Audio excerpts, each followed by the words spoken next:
皆さんこんにちは、チースタジオです。よろしくお願いします。このチャンネルではカメラのある暮らしをちょっと素敵にをコンセプトに機材レビューや作例紹介、あとは 3D プリンターで作ったカメラアイテムをお届けしています。現在 YouTube のチャンネル登録者1万人を目指して頑張っておりますので、ぜひ登録いただけると励みになります。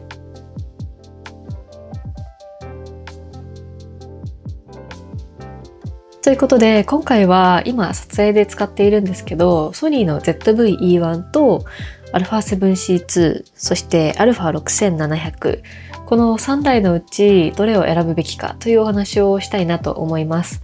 実際に使っているユーザー目線でどういう人にどれが合うのかをお話ししたいと思うので、ぜひ最後までご覧ください。細かいスペックのお話とかは他の動画でしているので、今回は実際に使っていての、体感だったりをお伝えしつつ、どのカメラがいいのかっていうお話をしたいなと思います。まず簡単に3台について軽くご紹介したいなと思います。今撮影で使っているんですけど、ZV-E1 はフルサイズの動画特化型のカメラになります。私の YouTube の活動を支えてくれるカメラになりますね。そして α7C2 は写真も動画もしっかり撮れる超万能なフルサイズカメラ。そして最後に α6700 はセンサーが一回り小さい APS-C で、その分軽くて価格も抑えられるカメラです。個人的には特に私は α6700 と特にシグマの1850の組み合わせが結構好きで気に入って使っています。で、ようやくここからそれぞれを選ぶ基準についてなんですが、一番大きい判断軸は動画が撮影できればいいのか、それとも写真も撮りたいのかっていうところが決め手としては大きいのかなと思っています。まず動画だけでいいのであれば、私は一番に ZV-E1 をお勧めしたいなと思います。私自身は YouTube の撮影のほとんどはもう ZV-E1 で撮っています。理由はこの後詳しくお話をしたいと思うんですけど、動画の画質と色がとにかく綺麗だからです。一方で動画だけじゃなくて写真もしっかり撮りたいなっていう方にはソニーの α7C2 がいいのかなと思います。先ほどお話しした ZV-E1 は割と動画に振ったカメラなので、写真ももちろん撮れはするんですけど、画素数が1000万画素程度とあんまり余裕がないので、クロップした時に結構画質を気にしてしまうところも出てきやすいのかなと思います。一方でこちらの α7C2 の方が画素数には余裕があるので、撮った写真を大きく使いたい時とかトリミングしたい時にも安心感があるんじゃないかなと思います。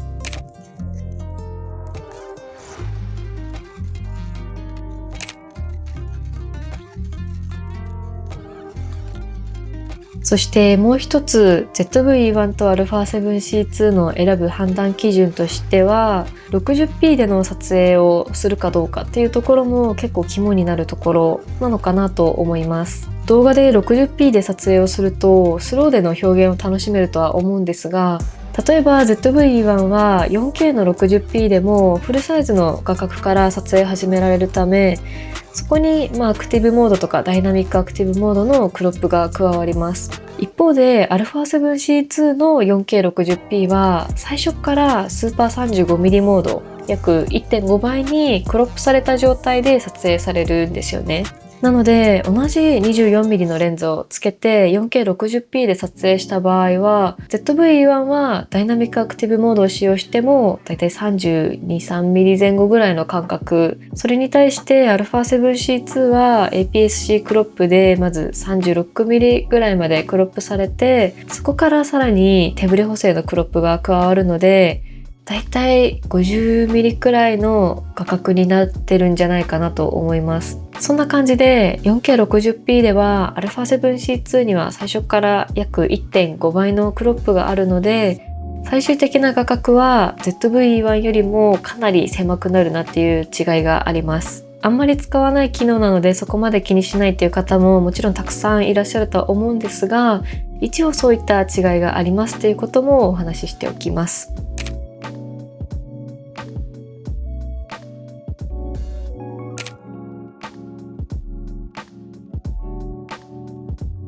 それから画質面についてなんですが、動画の撮影の時にログ撮影で記録をしたい方はやっぱりZV-E1 の方がいいなと思います。特特に違いを感じるのが、白飛びの戻り具合が ZV-E1 の方が優秀なんじゃないかなと個人的には感じています。例えば逆光のシーンとかでも ZV-E1 の方がまだハイライトの情報が残っていて、編集で戻しやすい気がします。それとこれも感覚的なお話にはなってしまうんですが、色が綺麗だなって思うのは私は ZV-E1 なんですよね。YouTube の撮影でこの ZV-E1 を使い続けているのはそういった理由があります。こんな感じでお話をしてきましたが、じゃあ α6700 はどうなのっていう話もしていきたいと思います。α6700 はこの中で一番、レンズも含めての重量も抑えやすくて価格も抑えられているので、最初の1台としてはすごくいい選択肢だと思います。ただ撮影を考えるときに一つ注意していただきたいのがやっぱり画角の部分かなと思います。α6700 は APS-C 機なので、同じレンズをつけた時でもフルサイズより画角が狭くなってしまいます。特に自撮りだとこの狭さが結構気になってしまう部分が多いのと、あとは APS-C 機だと選べるレンズの幅も狭くなってしまうので、そこは知った上で選んでいただくといいんじゃないかなと思います。一応純正レンズだと 11mm の F1.8 だったり10-20mm の G レンズなど Vlog とか自撮りに向いた広角レンズもありますが、私は使ったことがないのでちょっと使用感まではお話はできないんですけど、一応選択肢としてはないわけではないっていうような感じですね。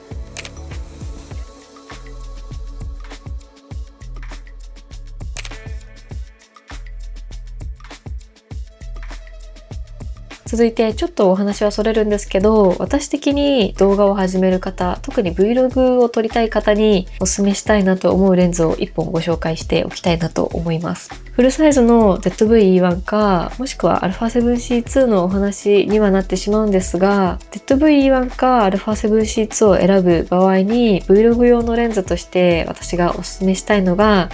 今ここについている 24mm の F2.8G です。これはとにかく軽くて単焦点レンズなんですけど、片手で持っても全然大丈夫なサイズ感です。F2.8 なので室内でも明るく撮れますし、ボケ感も程よく出てくれるので、私は結構このレンズ好きです。それとこれはちょっとした使い方なんですけど、例えば α7C2 のスーパー 35mm モードっていうものを使うと画角を少し狭くして撮ることもできます。私はレンズ本体のこのファンクションボタンにスーパー 35mm モードのオンオフを割り当てていて、レンズのこのボタンを押すだけで広角と標準の2つの画角を切り替えられるようにしています。単焦点レンズなのに2つの画角で使える感覚になるので、この使い方はかなりおすすめです。ちなみに α7C2 とこの 24mm の組み合わせで撮った Vlog も過去に公開しているので、雰囲気が気になる方はそちらもぜひ見てみてください。はい、ということでここまでお話をしてきましたが、改めてそれぞれのカメラが一体どんな方におすすめなのかという部分についてお話をしたいなと思います。まず動画撮影だけで基本的にはいいという方、自撮りとか Vlog が中心の方とか、できるだけ綺麗に残したい方、こういう方には ZV-E1 がいいのかなと思います。特にログ撮影した場合だと私は ZV-E1 が一番綺麗だなと思うので、そういったところがいいなと思っています。次に動画だけじゃなくて写真も両方撮りたいという方、こういう方には α7C2 がおすすめなのかなと思います。動画性能も本当に十分すぎるぐらいで、写真の画素数にも余裕があるので、1台でかなり幅広く使うことができるんじゃないかなと思います。ZV-E1 ももちろんいいカメラですごく好きなんですけど、私的には写真を撮るときにはやっぱりファインダーがある方が嬉しいなと思うタイプなので、写真性能を重要視する方はこちらの方がいいのかななんていうふうに思います。そしてなるべく予算を抑えてレンズまでを含めて軽く抑えたいっていう方には6700をおすすめしたいです。画角の狭さとレンズ選びの注意点だけを把握した上で選んでもらえれば本当にすごくいいカメラだと思います。さっき 24mm の F2.8G をおすすめしましたが、他にもシグマさんの 18-50mm のレンズは大好きなので、ズームレンズが欲しいっていう方はぜひそちらも検討していただけるといいんじゃないかなと思います。そんな感じでご紹介をしてみましたがいかがでしたでしょうか。どのカメラも自分の撮りたいものに合っていれば本当に長く付き合える1台だと思うので、今日お話しした3つの基準で考えていただけると大きく後悔をすることはないんじゃないかなと思います。ちなみに私は今年の夏は帰省をする予定があって、その時には α6700 とシグマの 1850mm の組み合わせで夏祭りとか、友達と過ごす時間の写真だったりとか動画をたくさん撮ろうかなと思っています。ということで今回は ZV-E1 と α7C2 そして α6700 どれを選ぶべきなのかなっていうお話をしてきました。動画だけでいいのであれば ZV-E1、写真も撮るのであれば α7C2、予算を重視したいのであれば α6700 という感じで参考にしていただけたら嬉しいです。コメントでどのカメラを使っているかだったり、今どれで悩んでいるかなどもぜひ教えていただけると嬉しいです。それでは今回の動画はここまでです。最後までご視聴いただきありがとうございました。この動画が参考になりましたら、ぜひ高評価とチャンネル登録いただけると嬉しいです。現在 YouTube のチャンネル登録者1万人を目指して頑張っておりますので、ぜひ登録いただけると励みになります。ではまた次回の動画でお会いしましょう。ありがとうございました。